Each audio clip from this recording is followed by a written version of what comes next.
Right, it just being after 1 o'clock.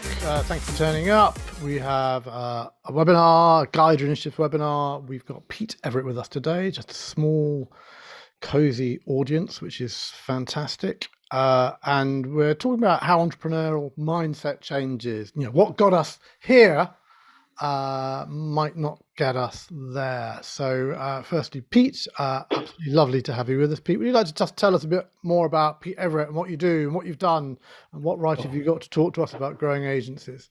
Yeah, absolutely. And thanks for inviting me here, Robert. Good to meet you all. I am a guided coach and I'm an ex-agency owner. So 4 years ago, I sold my interest in my agency. We were at a couple of million in revenue. So still a small company, but we had gone through certainly some sort of key initial growth stages. We also had a subsid office in the US, so a certain degree of complexity around managing the business. And the last 3 or 4 years, I've been working as a coach and advisor to small businesses, many of whom are agencies. Cool, excellent. So we'll just work through a sort of a quick conversation. If you've got questions, put them into the chat, and then after about 15-20 minutes, we can throw it open to a bit more of a conversation. So what got us here might not get us there. Pete, go on, open up, talk to us about that. Yeah, well, I mean, the first thought I have about all of this is just how hard it is to get a business going and to get it out of the gates and through those initial stages. So congratulations to everybody for doing that. It's really, really hard. It's hard to get something going. It's hard to get it to grow, and it's hard to lead it. So I think this is extraordinary already. What happens, I think, as we go up through those early growth stages is that the job changes.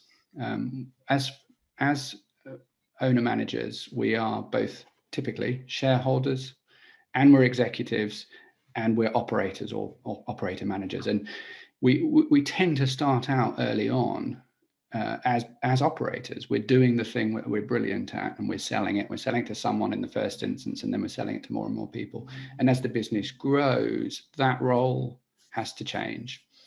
Otherwise, you get stuck working really, really hard as a billable resource in the business, and you simply can't work on growing the business. So it's about going through those role changes and thinking about what needs to happen at the various stages. How do you go about those changes? What changes do you make in what order? What I think is really useful to do when you ask yourself that question is ask it as a shareholder first, right? What do you want to do to grow the value of the business? What needs to happen? What's your instruction to yourself as the boss? Okay, and what's the boss's instruction to the operating staff, the managers, as an executive, to start to change how the organization works so that you can grow? So it's a lot about delegation. You've got to be less billable than you were in the first instance. You've got to start working on the business. If you've got your unit economics right, if you're making profit, then in those early stages, you tend to have a good solution to the utilization problem, right? You're busy all the time, you're selling stuff. Now, if you've got the price right, you'll be making profit from that. And so what you've got to do is you've got to take that profit and you've got to not spend it, you've got to invest it. And invest it means you're going to deploy that money for an expected return. So you're going to start to bring on staff. You're going to start to let go of various administrative things that you're doing. You're going to start to delegate that and outsource that so that you've got this time to think about sales and marketing. That's the sources of new revenue. To think about strategy, how you're going to differentiate yourself from the competition. You need time to do that, and you've got to let go of the time-consuming things that are preventing you from doing that as you go up through those early growth stages. So what do you mean by let go? You're talking about delegating. Yeah, that's right. And it ain't easy to do. Well, some people are naturally quite good at it, but it's something to learn. You've got to let go. And in the initial instances, sometimes that means you've got to invest some money, right? You've got to give somebody else that job and you've got to pay them. Okay, that's why having the unit economics to do this this growth bit is right. You've got to be making profit from the time that you're selling. So you need to start delegating, and depending on the size that your business is at, as you go through for sort of 5, 6, 7 staff up to sort of 10, 11 staff, there isn't a huge amount of complexity to that delegation. There's not a huge amount of risk there either. As you go up to sort of 20, 25 staff, you're delegating to a management team. Okay, so you've now got some senior people, some capable people, some highly paid people who themselves might not be as billable as the people they're managing. Okay, and that would be then another level of the delegation. So you're delegating even more control to experts in their fields. They might be operating experts, they might be finance experts, they might be marketing and sales experts. You're letting them get on with the job so that you can get on with the job of being the CEO. So your argument is that people should almost take on the role of CEO straight away and start delegating, because that's not how the real world runs. The real world runs as in you've got 5 people, they're all flat out, or you're flat out. More work comes in, you randomly recruit someone new, there may or may not be a fee earner, and the whole thing is kind of put together by as you go along. So I mean, you're suggesting there's a simpler version of grow your business. Well, there is. So that's the rubber meets the road. That's the reality of it. But it's not a binary thing. It's not one day you wake up and now you're not doing any of those things anymore and you're entirely doing this leadership thing overnight. So it's not binary, you're either or. So it is a question of degree. In an early stage business, 5, 6, 7 people, all the way up 10, 12 people, people are wearing lots of hats, and the owner manager has got an awful lot of them on. So you're not going to give it all up overnight, but what you're looking to do is create time for yourself to lead the business. 10% of your time, 20% of your time, 30% of your time. And you're looking to let go of more and more operating stuff, more and more service delivery stuff. So pay somebody else to run the campaign, build the site, all the rest of it, grow that operating team. Let go of administrative things, right? If you think your time's worth 30 quid an hour, then carry on doing the bookkeeping. If you think it's worth more than 30 quid an hour, pay a bookkeeper to do the bookkeeping at 30 quid an hour. Okay. David, you're on mute. It's very timely that you mentioned that example. So when we're context, Pete, with 36 people, 2.5 million turnover, is I'll take you back probably 15 years. We've been around 18 years. For a year, my wife was quite happy. On a Sunday, I would go into QuickBooks, I would do file print invoices, and we would sit and watch TV, and we would fold 50 invoices, and I would fold them and she would envelope them. 100 invoices, that was fine. Roll forward a year, file print, 300 invoices. She went, this is the last time I do this, hire a bookkeeper. So we reached that tipping point where that was a full-time job. Not the printing of the invoice, but everything else, but it was the printing of the invoices that was the tipping point. That's my point to exactly what you just said. And I think, I mean, and it's absolutely right. And that's one of the easier things to delegate, right? There's that, you can easily make the argument that that's not a good use of your time, working on the weekends, doing this administrative stuff. It can be done by somebody else, and it should be done by somebody else. And you're not spending money to get that done, right? You're investing money to buy back your time to spend on something that's worth more than 30 quid an hour or 30 euros an hour, whatever it might be. So are you arguing, Pete, that there's an order in which because the question is always, do I get a salesman? Do I get an account director? Do I get a finance manager? I mean, in your view, is there a kind of an order in how you create your delegated team as you go from 5 to 10 to 20 people? Yeah, that's a great question. I think there's likely always to be some context to that. So, what is the context in your particular business circumstance? Like, if you're really good at the service delivery bit, you might find that you've got clients that are referring work to you, And that looks like you've got a new business capability, because new business is turning up, more or less when it needs to. But that's an illusion, I think. So you've got no control over that. If you compare that to having a deliberate marketing and sales engine, then you've got more control over that revenue. And revenue is the driver of growth. And in many cases, your marketing spend is the driver of your revenue, which is the driver of your growth. So for a lot of small agencies, and it's curious, isn't it? Because for a lot of small, I think this is true for a lot of small marketing agencies, digital marketing agencies, actually one of the first things that can be improved is those new business engines. What are the drivers of revenue? And I like to think about it. I always like to sort of map out. There'll be questions perhaps about org structure and what kind of team, what does it look like? I really like to think about the org as if you just track the way, how does money flow through the business? You need a strategy.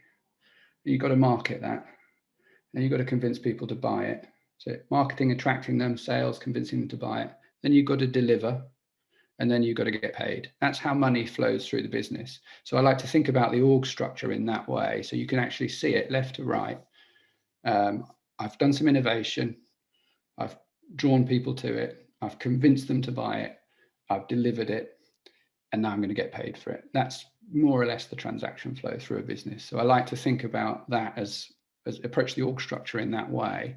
And then your context will show you where you've got strengths and weaknesses, what you should be working on. But isn't it the case that majority of agency owners, they start off on the kitchen table, move to the dining room table, into the garage, with one or two staff, and then onto the industrial unit, and the majority are technicians, who suddenly find themselves running a business with 10 staff, and it's like, no one ever told me how to run a business. No one ever told me how to be a leader. No one ever told me how to do accounts, and here I am meant to be learning it. And like one of the reasons we have that so few people get to above 10 is, very few people do the kind of the Alex Langsher sort of, in 5 years time, I'm going to have 200 people and sell this business for $5 million kind of approach. And it happens to be a digital agency. Yeah. So if you think about that, those three level of influences that we talked about at the beginning, you as the owner manager are the shareholder, the exec, and the operator. If you're looking at that stack as the operator looking up, okay, that's a different perspective than being the shareholder and looking down into that. So what I would encourage, I think it's really important that you do want to have a strategy. You do want to have some sense of where you're going. Of course, that's a given. You also want to have a good sense of what you personally enjoy doing, what you personally are good at.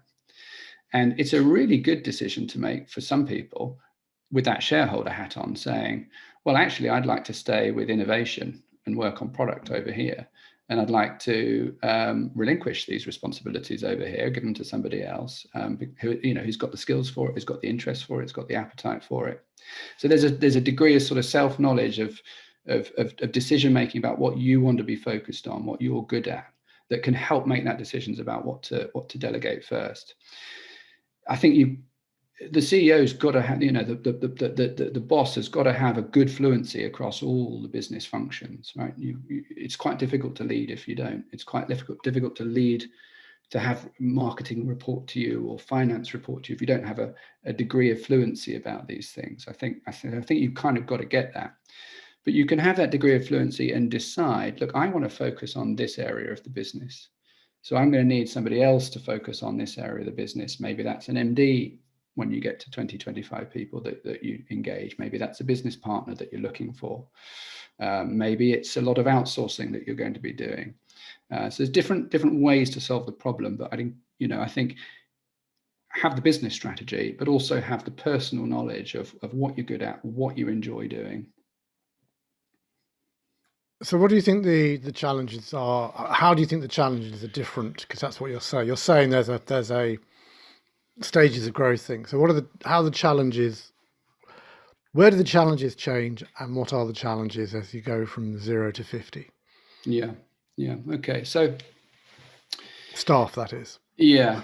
So I think there's a change around there's a change around the sort of 10, 12 mark. At that point, you're not just a small team where it's all about everybody's billable, everybody's utilizable. You've grown from that initial infant stage of yourself or a couple of collaborators. You have arrived at a sort of small family, around 10 or 12 staff. You still know everybody. It still feels like a family. You know everybody's name, first names and surnames. You may know half the birthdays. It's relatively manageable to keep all of the relationships emotionally, at your fingertips, in your mind.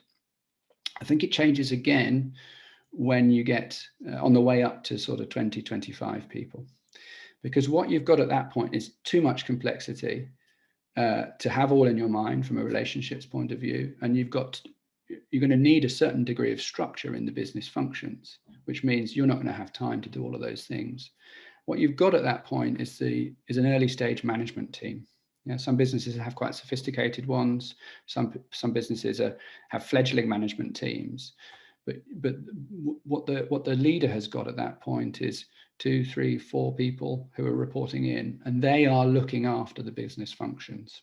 Maybe they've got a big operations function. It's way more than half the business is about doing the work. Businesses that are growing fast have probably got quite a developed marketing and sales function. Someone's looking after that. So there's a real change when that management team comes in, and it requires delegation. It requires a certain managerial skill. The owner manager now has senior people reporting, and they maybe even have a budget that they're spending for their department at that point. So it requires those kinds of changes. The other thing it requires is cash. You need fuel in the tank to cross over from 10, 12 people to 20, 25 people, which is why so many businesses, so many small businesses, so many small agencies, they plateau at around that sort of 10, 12 mark, because you actually need cash to go across that divide. The reason you need cash is because you're about to bring on people who aren't fee earners in the same way. Okay, they might be billable still, but they're not 75% target billable anymore. They wouldn't have any time to do any management if they were. They might be 65, 60, 50, 40% target billable, 30, even, and that's overhead. That's cost to the business. You need cash to grow the business through that point where you can come back to the same level of profitability that you had before you brought on that management team. So that's why loads of businesses really struggle to go through that change.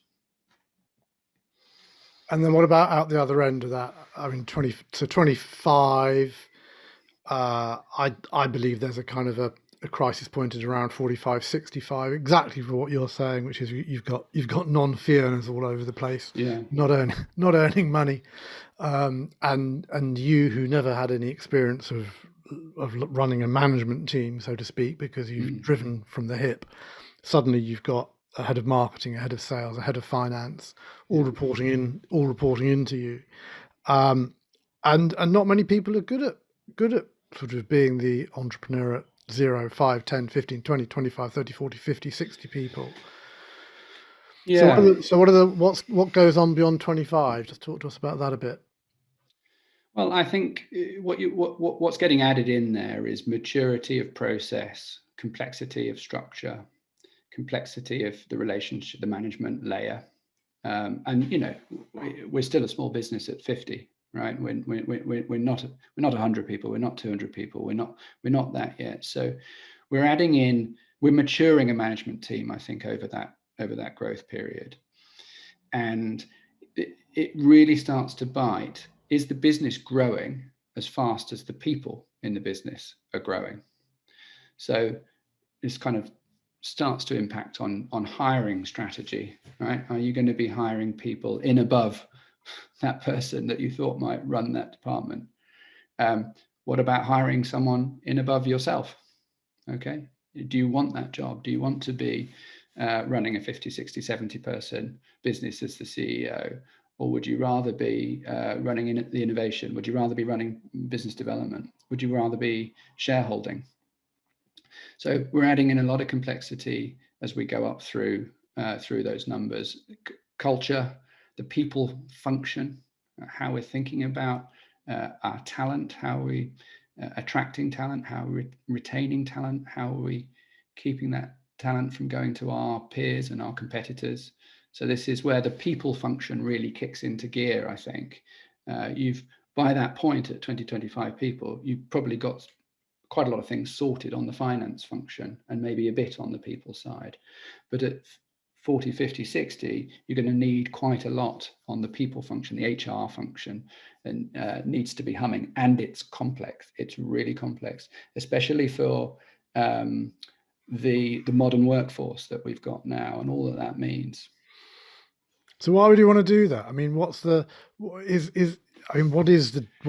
you believe is the driver that makes someone want to, set up in the kitchen and go on that journey? Because the complexity is the thing that kind of does your head in. And when you're a one person business and you've got one client and you just get up in the morning and you serve the client and you go home and you take home 100K a year, that's fantastic. And now you've got 20 people and you're wiping 20 people's bottoms, and you're still taking 100K a year home. I mean, there just seem to be something sort of like, hang on, how did this happen? The number of people I know who have 20, 30, 40, 50 members of staff who are in a total frazzle because, no sooner have it's like that Popper thing. No sooner have they sorted out the HR problem with the member of staff who did this, up pops a piece of work that was shoddy. You sort that bit out, and then up pops a recruitment problem. Sort that out, and then somebody's not paid. I mean, we're not all cut out for that, surely. No, that's right. And you're right. Like, how many people sort of find themselves saying, "How did I get myself into this? This isn't where's my passion gone? I used to love doing this, and now I've got this job." And it really is running around keeping plates spinning. It's still a small business at 50, right? It's not a mature process. Everything's organized, everything's written down. There's still the need for a lot of agility, dynamism, as the client base is evolving is great. So, it's to a certain amount, it's firefighting, to a certain amount, it's maturing as fast as you can, keeping plates spinning. And I think what people discover, and they're discovering a truth here, I think, what people discover is that actually running a business, it's not that fun. It's actually really hard work. It's repetitive. It's boring. And that's the job. And you've got to know, as the shareholder, you've got this beautiful, beautiful position as the shareholder. You don't have to do that job if you don't want to. Someone has to do that job. And it's actually the CEO's job to figure out who's going to do that. So you are in this position. You don't have to do it. But if you're going to do it, don't be under any illusion about what it is.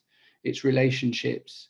It's difficult. It's humanity kicks in, right? And there's a lot of problems. It's boring and repetitive, and you need to be very disciplined, and you need to carry on doing that thing. And by the way, it's not the passion thing that you started out.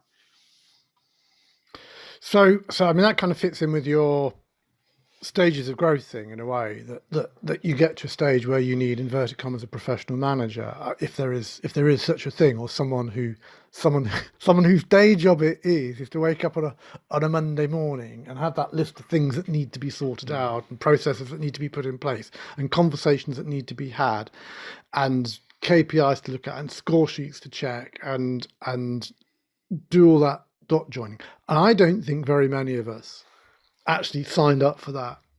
So is this oh, holy what's it? Like, this wasn't what I signed up for. I mean, I know one lady who ran a PR company. She took it up to 25 people, and she did the maths. When I'm on my own, I earn £100,000. When I employ 25 people, I earn £100,000.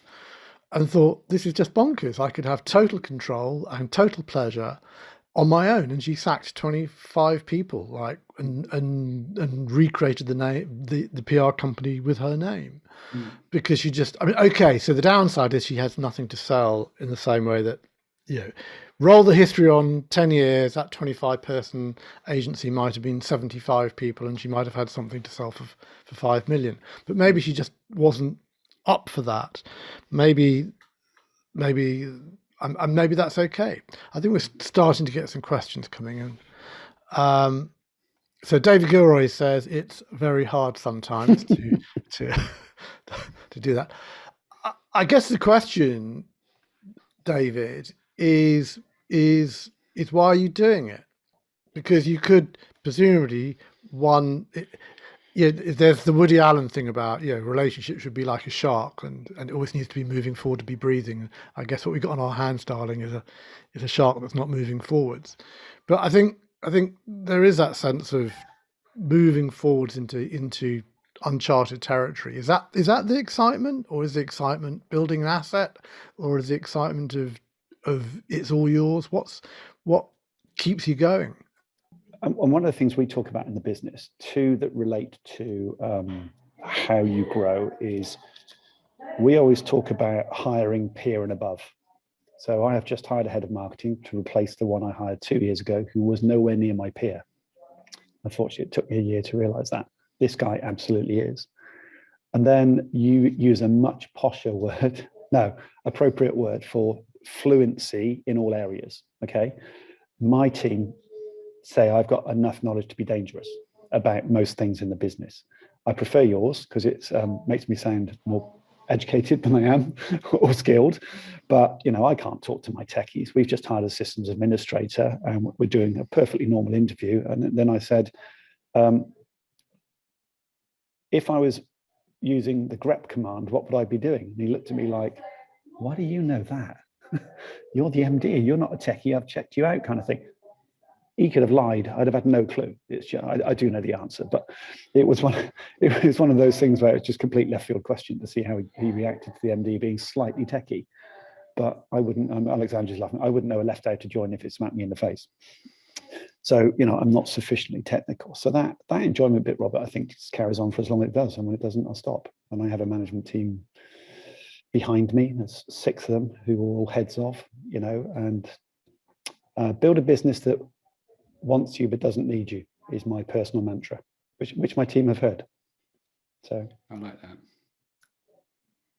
Yeah, I like that. I think it still wants me. But there's an interesting dynamic, isn't there? That the business has a name which isn't David Gilroy Incorporated. You're going to at some point you're going to exit the business. So is it under your stewardship that Conscious Solutions become? You're feeding me my own lines. No, I'm not feeding you your own lines. Well, I could be feeding you your own lines. I don't know. But you've forgotten what we talked about before. I very much feel like that. We're 18 years in, and we've grown very steadily. Last year set us back a bit. We're back to pre-pandemic levels. We'll accelerate from here. And my team have heard me say the direction of travel is an employee-owned business. And I can say that even though I'm in the office, because they've all heard it. That's the direction of travel. That's not a decision today, because if we get to that point and somebody offers me double, well, I'm probably going to have a serious look at that. But that's, and I involved the team in that kind of thinking early. So one of the other things that we use, some of you will know the business well enough to know that we have this wall full of our mantras, and they're on our website. So if you want to go and take a look. But one of the ones that's not on there, because it really is internal to the business, is, and I've forgotten what it is. I don't care that you don't like something. What I care about is you didn't say you didn't know, or that you say you didn't know. So we'll be way more transparent than potentially other businesses. And that almost never causes us trouble. Once in a blue moon, somebody is too young or too inexperienced to deal with the information. But the vast majority of the time, it only helps us that everybody knows what's going on. And you don't have to have these kind of conversations where you're talking in double Dutch just because one person doesn't need to know what's going on. Or there's lots of running in and out of meeting rooms and stuff. God, wouldn't that be nice to have lots of people in meeting rooms? But Meeting maybe rooms. maybe on Meeting June rooms. maybe on June the 21st. So how was so just talk through quickly, David, the how your mindset changed as the agency went through the different stages. Yeah, I think 18 years is a long time, Robert, and some of it is blurred in the mist of time. But I think the day I remember there being a step change, well, the MBO was a step change because I became the sole MD. Before that, we didn't insult each other with joint MDs because that's just stupid. You know, I was sales and marketing director, Andrews was operations director. Was when I was talking with a client, all my clients are law firms, and the managing partner of a business bigger than ours, but not much. They were 4 million, we were probably 1.5. He said, so how much fee earning do you do? And we're 1.5 million. I said, sorry, I don't understand the question. He said, well, how many days work do you do in a month? And I said, no, I don't understand the question. And I was playing with him. And he said, well, you must do some work. I went, no, I run a business. And this guy's face just went, oh my God, what have I been doing wrong? He was still earning money 50% of the time. And that's why his business wasn't growing. He wasn't investing enough in sales and marketing. He wasn't investing in his management, you know, a load of 4 million, but he had the same number of people that we did because we were billing £85 an hour and he was billing £285 an hour kind of thing. Well, I think the average was about 3 times what we were charging because lawyers can, and apparently in digital you can't charge what lawyers charge. It's a shame. I tried it once. The most successful afternoon's work I ever did, I got paid £1,000 for refereeing a fight between 2 law firm departments. They didn't care how much it was going to cost, but it was only happened once. So I don't think there's been a clear, if I went back and, you know, when I write my memoirs, Robert, there was a clear, at this point we did this, at that point we did that. But the stages that Pete has talked through, it's exactly where we went. You know, we're at that stage now where we're trying really hard not to add more non-billable people. Trying really hard not to do that. You know, I've got a good management team in place, none of whom fee earn. You know, very little work that says that generated that amount of money. The head of account management works with all the account managers on generating fees. The head of production works with all the people on doing production stuff on time, on schedule, runs a project management team. Head of marketing services does all the PPC, SEO, but she couldn't put an SEO campaign together if you paid her. But boy, is she a great operations person. So, and the only time I get involved in finance now is signing off payroll, signing off VAT, and chasing big debts. David, did you have to, as you were going up through those growth stages and adding in your management team, did you manage to keep your profitability the same, or did you sort of deliberately decide, right, I'm going to spend the profit, I'm going to bounce it? Yeah. Okay. So that what do the Sherlaw's model call it? The jump model. I think they describe it as that, where 750, 1.5, 3 or whatever. Yeah. And then the decision is over how long do you take to invest it. Yeah. Anybody who thinks profitability does that all the way through is just living in cloud cookie land. And I think this is a really useful thing to, you know, that this is a part of the fluency that's needed, I think. So, you know, you've got your profit. What you've got in front of you as a decision maker in the business is a number of investment options, not spend, invest. Yeah. And one of yours is, shall I invest in a sales and marketing director or a marketing director? Shall I invest in this initiative over here? And those investment options, you've got a chance to judge one against another and have an understanding of what you think the return might be. And then you execute on that. You make a decision. Let's take marketing, because it's quite a useful one as you're trying to grow. Marketing's driving the revenue. So you think, right, well, I'm at 18% net profit or 22% net profit or whatever the number is. I'm going to go down to 10% net profit for 3-4 months. And then when I creep back up, I'm going to be at a new revenue level because I've now got an engine that's running, that's driving more business in. I need some more operators, but that's okay. That's paid for by the revenue. Yeah. Whereas the person that's created that, the management person, that's an overhead cost. Yeah. So the thing that we talk about is hiring ahead of the curve.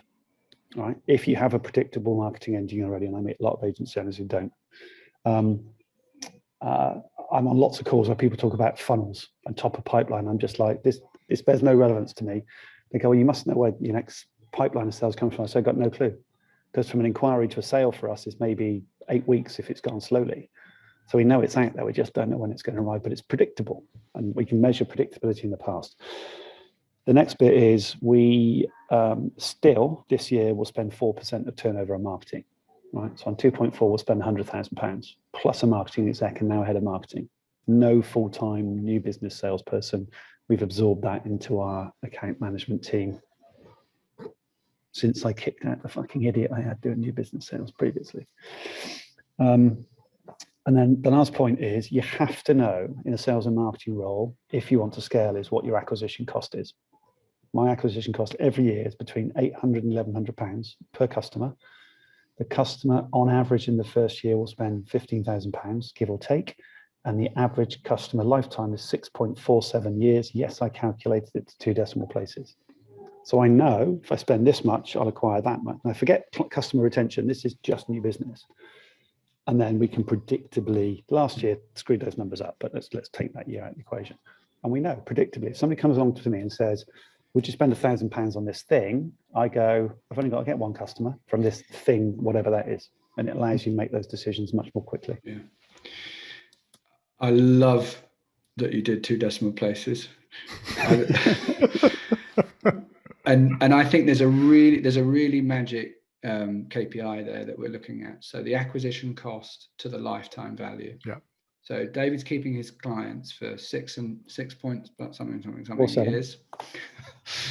He's doing whatever he's doing revenue on average per year. He'll be doing whatever he's doing as a gross profit on that. Okay.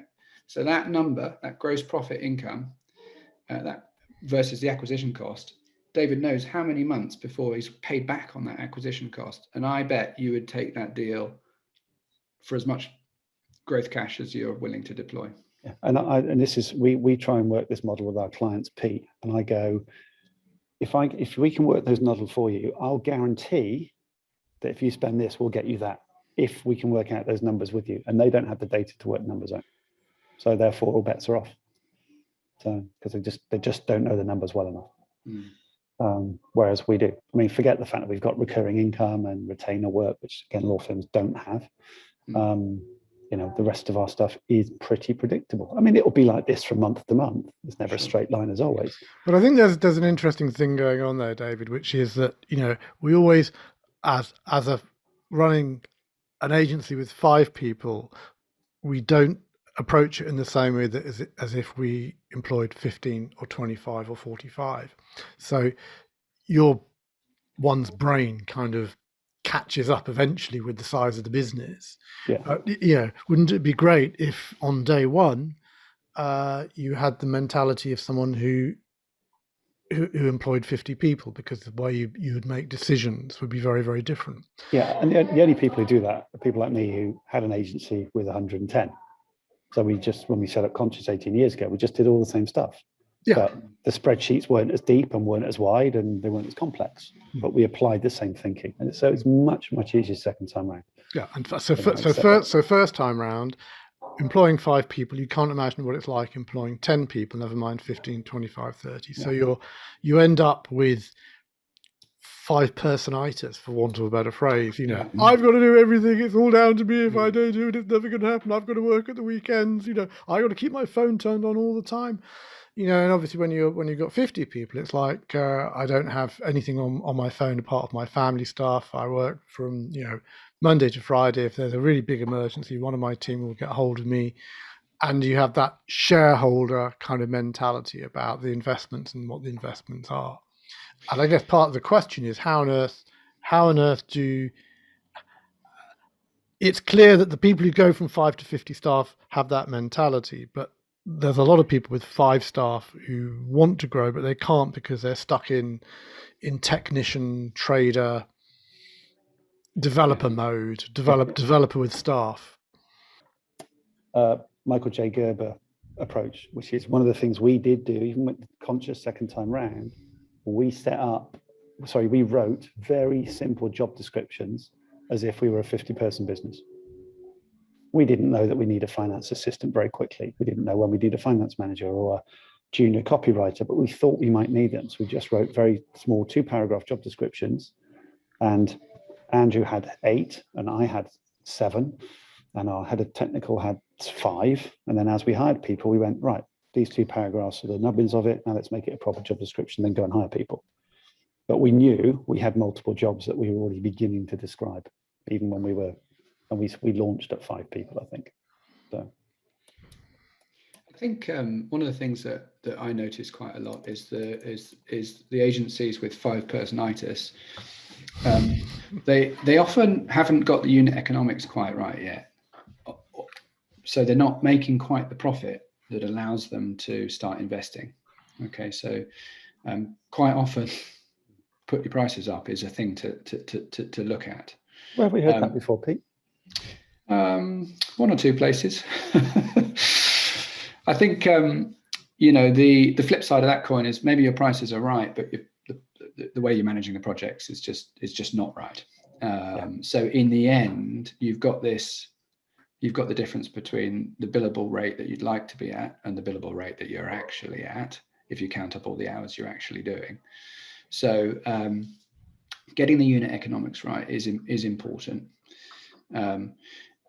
Maybe you've got some investment cash, maybe you've got some startup cash, you can spend that instead of the organic profit that you're doing, but you do need to invest some things. And I think the other thing I'd say is for first-time business owners, one of the investment decisions to make is about getting advice. The advice is out there, it's enormously valuable, and the return on the investment is high. So get the advice, pick the moment, think of it as an investment. If I spend this, what return am I going to get? One thing as well about that unit number, as you call it, Pete, is we realized, marketing, what we call marketing work, so PPC, SEO, it's much easier to control. The project is quoted at 10 hours a month. You deliver 10 hours, you stop. The web development stuff is quoted at 20 hours. You get to 20 hours. If it's not finished, you've got to keep going. And then the question is, do you eat the money or does the client pay more? So we spent a lot of time through 2019 when I did the MBO. 2019 was called the let's not fuck it up year. Okay.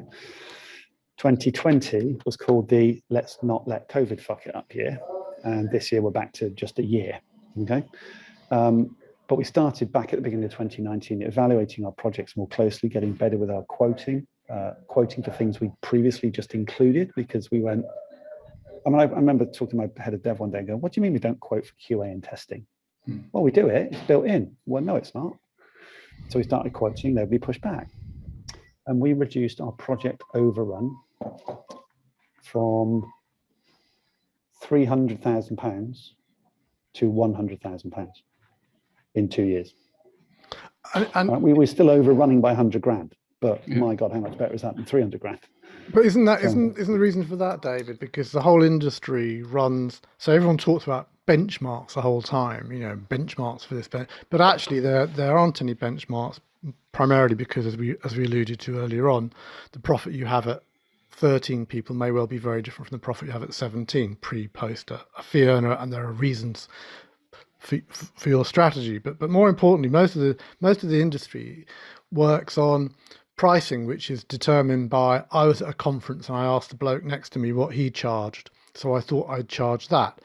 And that goes right the way through the industry to what how much you pay people, through to how much utilization they deliver, and so on and so forth. So the industry is kind of almost built on clouds. It's like there's no substance to a lot of this information, and then people run agencies under the belief that £75 an hour is a good rate, 65% utilization's good. You don't need a financial controller until you're 12 or 15 people, and there's a whole bunch of myths which actually aren't real, embedded in reality. No, because everybody's got a different story. Like, Pete touched on GP. We do not work out GP in our business. I only care about the net profit. What everybody else got paid. All our overheads got covered. There was some MBO financing. I take some money what's the number that's left? And that's the only number we look at, because everything else is fake news in my book. And people go, our GP is 81%. The first thing I go is, so you're not including your salaries in there then? Oh, we include some of them. Well, which ones? And there's no industry benchmark for that kind of thing. Do you include a percentage of your non-billables because the billables can't be run without some, and all that? I can make lies, damn lies, and statistics. Right? There is no norm to it. So if I just focus on the single true net profit, everything else takes care of itself. And we are lucky that the revenue takes care of itself as well. But when we were looking at those stats that I talked about, and the only way you do that is with time recording, which some people go, oh, well, of course, our industry hates it. I hate it. I hate every day when at 11 o'clock an automatic time reporting email goes out to the whole business and my name's not up to date. So there's a carrot and stick for doing it, but that's what allows us to measure proper profitability in the business. So it's the thing we're selling, right? Services businesses sell time. You can package it in an agile format. You can dress it up one way or the other, but you're selling time, not atoms. So not product. It's time. And if the project should take 100 hours, you take 150. If we keep your client 6.47 years at an average spend, you actually might make some profit at the end of it. And then hope you sell them loads of other stuff along the way. That helps. So interesting to think, David, how much revenue you'd have had to added to get 200 grand more on the bottom line. Yeah. Now some of that got reinvested. I mean, we did add people to help with that reduction, but it still nets out with us being ahead of the game. And actually, everybody feels better. When you show a number that's doing that, everybody feels like they're helping the situation. And ultimately, at some point, somehow they're sharing the profit, whether it's a better Christmas party or we're just about to start doing proper employment benefits for everybody because we feel we are sufficiently profitable we can do that now. Wowza. Well, I think our time is nearly up. So, Pete, would you like to kind of just sort of pull your thoughts together about these different stages of growth and how we can respond to the stages of growth and what it actually means to an agency owner? Yeah. So I know we all have heard it time and time again, but you grow by working on the business, not in the business. So if you're still fully working in the business, that's something to change. It's not a binary thing. You either are or you aren't. It's a question of degree. So what have you to do to get 10% back, 20% back, 30% back? And then you've got some space to decide what you're going to do with that time to focus on growing the business. I would encourage us always to think about investing money rather than spending money, and think about what's the return that you're going to get on that investment. You need to do some of this stuff up the way to sort of 10, 12 people, and you need to do a fair bit more of it up to 20, 25 people as you're beginning to add in overhead. If you've got a good, strong business at 8, 10, 12 people, make sure that you've got predictable revenue growth and you've got good cash in the bank.